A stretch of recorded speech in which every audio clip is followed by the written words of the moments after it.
Vprašanje zate ali zame. Kaj, če tebe jutri v tvojem podjetju ni? Pa ne govorim zaradi nesreče, govorim zaradi dopusta ali pa da bi mogoče predal podjetje naslednikom ali ga prodal. Pri mojem klientu je bilo tako, da je vse bilo odvisno od njega. Vse stvari so se zgodile zato, ker je on vzpostavil neko aktivnost.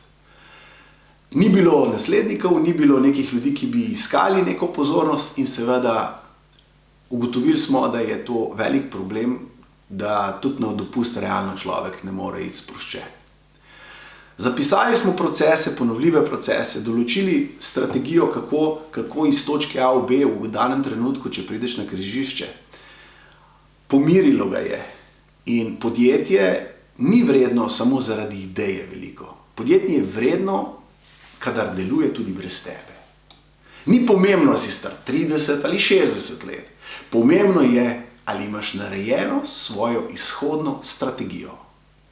Če imaš tudi ti takšen izziv, mi napiši strategija in takoj bom vedel, o čem bova govorila.